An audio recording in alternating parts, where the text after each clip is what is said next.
Hi, everybody, and welcome back. I thought we would do a Q&A session today with some cues that I've recently gotten.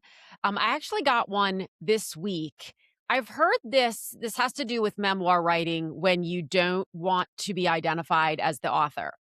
I've heard this question many times over the years. I certainly wouldn't go so far as to say hundreds or thousands of times, but enough times that I know it's a relatively common thought or question, and it doesn't have the easiest answer. So let me give you the question, and then I will give you my answer. The question was that I received over email. If I am writing a memoir and do not want my name attached for various reasons, is that something that can be done? I cannot put it on any social media as my name cannot be attached. How does that work for me? Okay, my short answer, and this is as I always say, but I never know if this is the first time that you're listening to my podcast. So if it is, let me be clear. This is just my answer. Somebody else might tell you something different, but having been in this space for a long time and talked to and worked with a lot of memoir writers, I feel strongly about this. The final question, how can this work for me? My short answer is not very well. And here's why. When we release books. Anybody who has released a book knows how challenging it is to get that book sustainably selling. You may be, see the air quotes, lucky enough to have a really good network or support system out of the gate. So perhaps you have a large audience or a large family or some manner of selling a lot of books quickly when the book first launches. That selling period inevitably dies down and you hit this plateau or you just fall off the map, at which point it becomes necessary, if you want to keep selling books, to reach colder and colder audiences. In other words, people who have no idea who you are. That is extremely difficult to do. Frankly, it's hard to do even when you're willing to put your face on it. I'd never say impossible, but it's impossible adjacent to do if you don't want to attach your name to the book for some reason. So when people come to me and they say, well, I want to write a memoir, I want to write my story, but I can't have my name attached to it, I go down a couple different paths of questions with them. The first question is, why can't your name be attached to it? Now, I have not gone down this line of questioning with this individual who emailed me, so I don't know what the answer is to that, but I can tell you for this person, but I can tell you what answers I hear. One of the answers is like I could get sued. So someone is writing about they're an ex-spouse, an ex-partner. Maybe they are writing about a domestic violence situation. I have worked with several authors who have done or are doing that. Maybe they're writing about like an employer, a boss. Maybe there was a sexual harassment situation. Maybe something is legally ongoing and they really want to tell their story, but they can't. It wouldn't be legal, frankly. Like it would be a libel/slander situation to do so. When that happens, my next question, and this is therapy adjacent, and I'm not a licensed therapist. So I'm very clear about that. And sometimes this requires further exploration on the part of the would-be author in terms of where their desire is coming from. So strong memoir reads like fiction to me, and I've heard other people say that as well. So when you're writing a book about it's sort of a vindication, like you want to be vindicated and you just want to be heard. You want to be believed, you want to tell your story. It's possible that some words you're using are, I want to save someone else from this, or I want to help other people who have gone through this. But if you're not telling your story and you're telling someone else's story in a way that they can be readily identified and you could take away their ability to earn income, you can put yourself in a legal situation where you could be sued for libel, or if you're talking about slander. So, um, the best memoirs are not about another person, they're about the author. They're the exploration of the author's experience and journey through a particular thing. It gets tricky, understandably, if you are writing about domestic violence or divorce, and the public either knows or could easily figure out who your spouse or partner was. And then it's easy to assign, even if you don't ever name them, it's obvious who you're talking about. That's where things get the trickiest. And there are a lot of nuances when it comes to like, how do we do this? So Anne Lamott is famous for saying, if people wanted you, and I'm paraphrasing, to speak warmly about them, they should have behaved better. I absolutely agree. And from a legal standpoint, that's not a legal defense that's going to hold up in a court of law if you are sued for libel. So that's the first question I ask, is why can't you have your name attached? And one of the answers is, I'm afraid I'll get sued. Another answer is often like, this thing is, whatever it is that I want to write about is ongoing.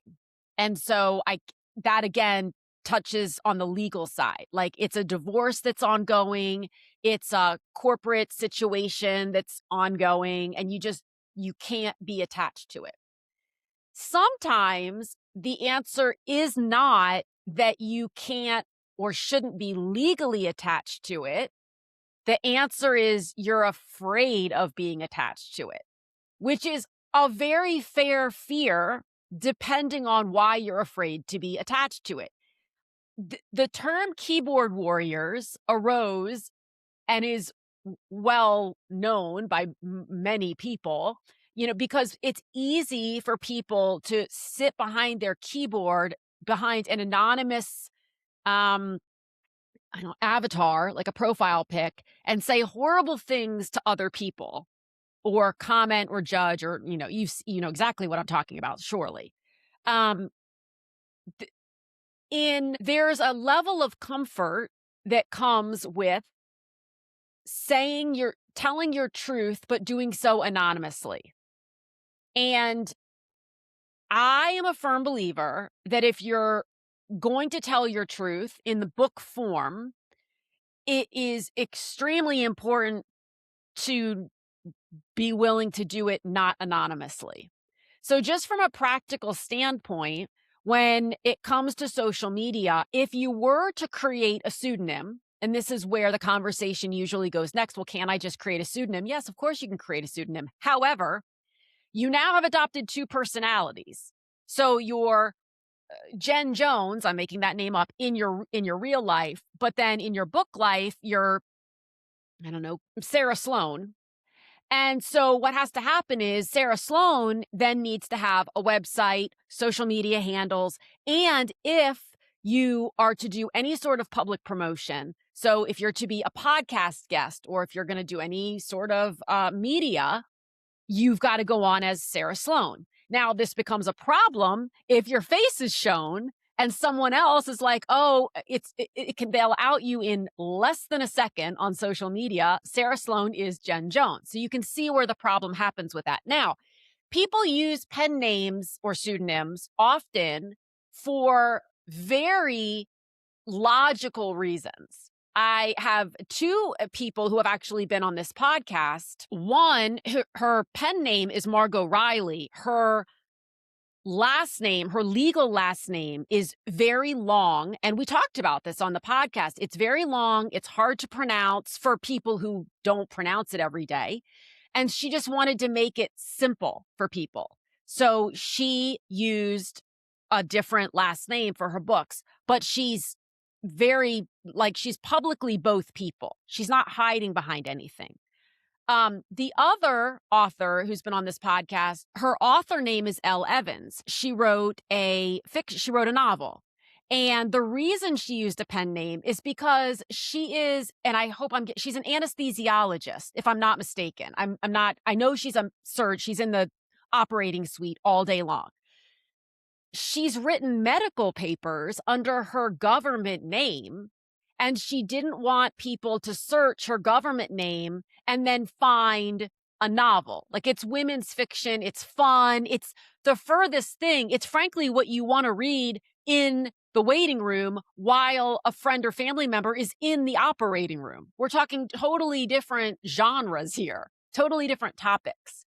So she did that very intentionally so that Google searches wouldn't confuse prospective patients who were looking her up as their potential anesthesiologist or as their assigned anesthesiologist and be like, wait, what? Because that could be alarming. I mean, I'd sign her up immediately. I'd be like, you're hired. I don't even care. Just, you're hired. You've written this great book. But those are logical reasons to use a pen name. Whenever we're in the space of, I can't be known for this, and there are two things that often come together. People will say in the same conversation, this is going to be the best book that's like, it doesn't matter. It's going to be word of mouth. Nobody's going to be able to stop talking about this book. And with all the love in the world, I have to stop them and say, people will absolutely not only stop talking about it, they won't start. And that's not meant to be nasty. If someone tells me right after I finish recording this that the greatest song ever, the greatest book or the greatest pair of shoes ever has just been released, I will have forgotten about it 90 seconds later, probably sooner. So it's not like I'm like, oh, I got to go post about that, or I have to go order the thing. I'll have to hear about it at least 97 more times before I will not only remember, but take the space to order it or search for it or post about it. So that's a non-starter. This whole, it's going to go viral by word of mouth is a non-starter.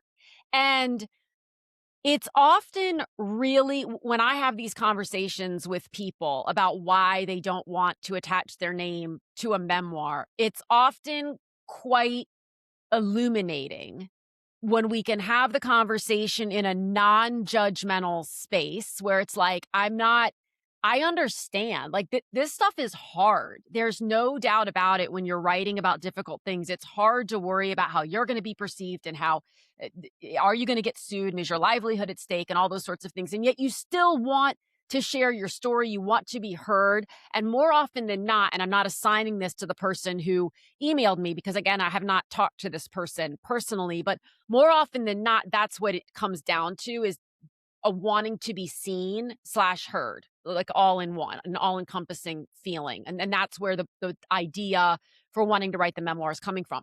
One solution I will give, if you're listening and you're in this boat, is it's possible, it's not always easy, but it's possible that instead of writing memoir, you can write fiction.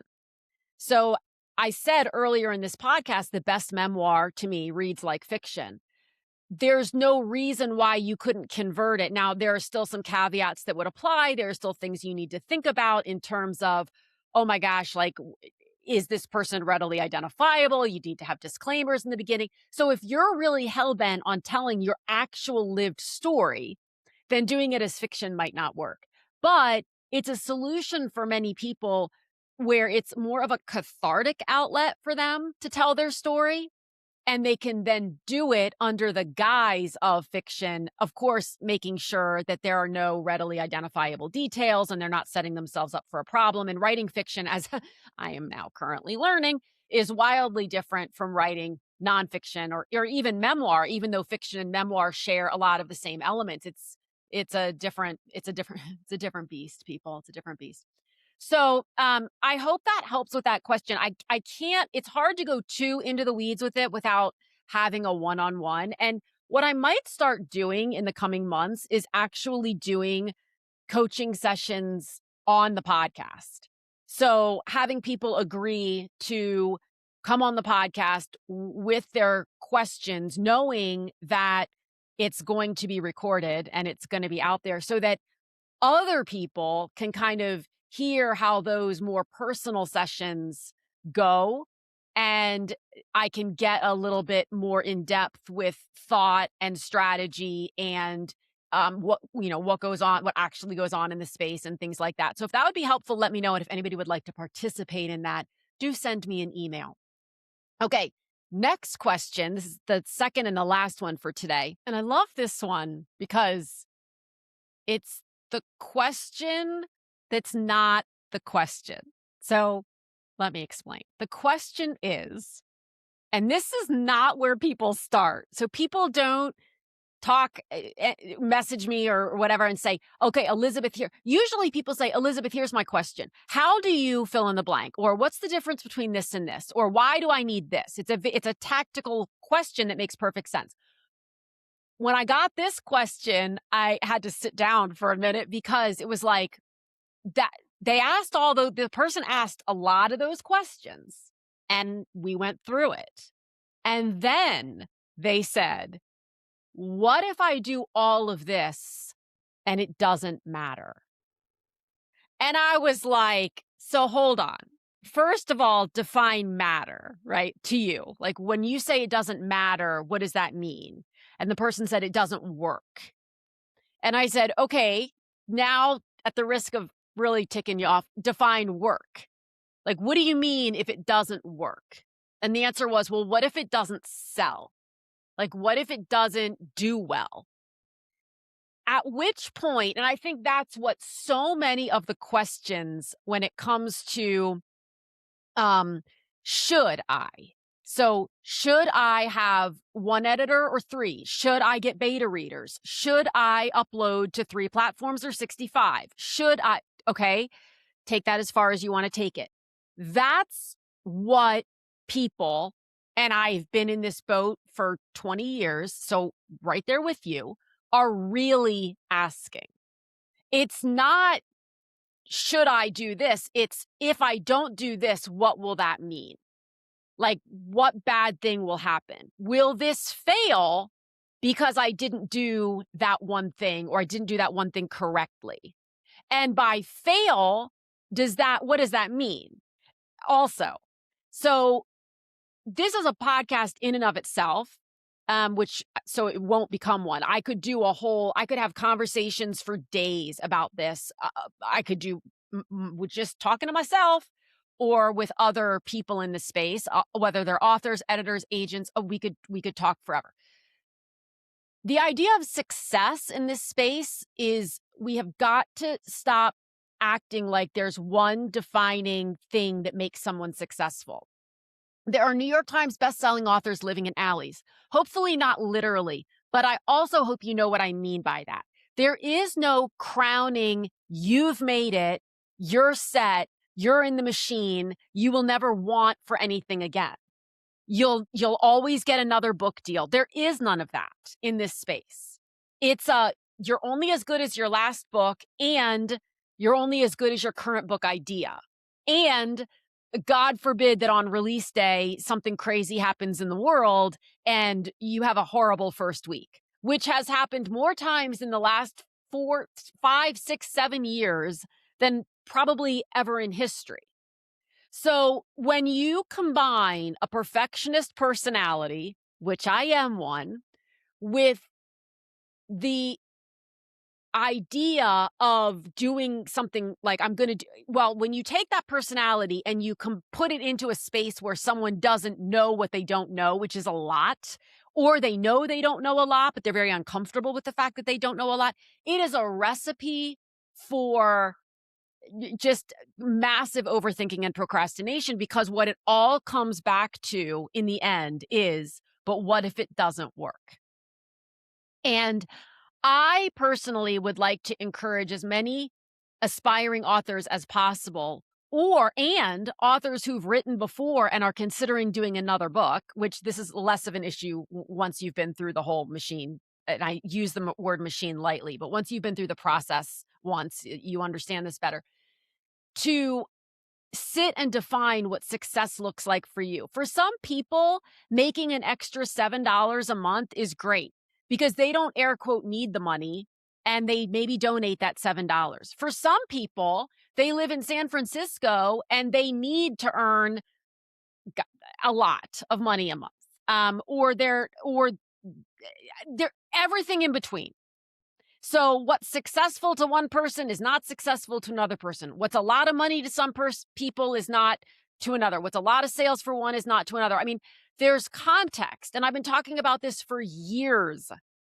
The context is so important. There is no one metric that says you're successful beyond the metric that you assign to yourself, and you have to own it for yourself. You cannot be waiting for or looking for someone else to tell you you've reached that pinnacle. Um, it's I just stand on that. So I love that question. What if it doesn't work? And it allows you to take a moment and figure out for yourself, okay, what will make it work for me? And I start with a very low bar, people, very low. Like my bar with my first book was I sell it to one person who doesn't know me and doesn't know anybody who knows me. That was 20 some years ago. It's still my best-selling book. I mean, it's a close race kind of with my most recent book, but I've had a couple flops in between. So successful to me, like right now with the novel, success is finishing the freaking first draft. And then success will be just releasing it and maybe having one stranger say they liked it. That's success. And then box is ticked, and then we keep going. Because that's what I have determined to be the healthiest way to approach this whole book writing thing. So keep your questions coming. If you would like to participate in the on-air coaching session, do let me know. I'm excited to get those started. I think they'll be fun and informative and really helpful for listeners and for participants alike. And just carry on. Have a wonderful rest of your week. Keep writing, and I will talk to you again next week.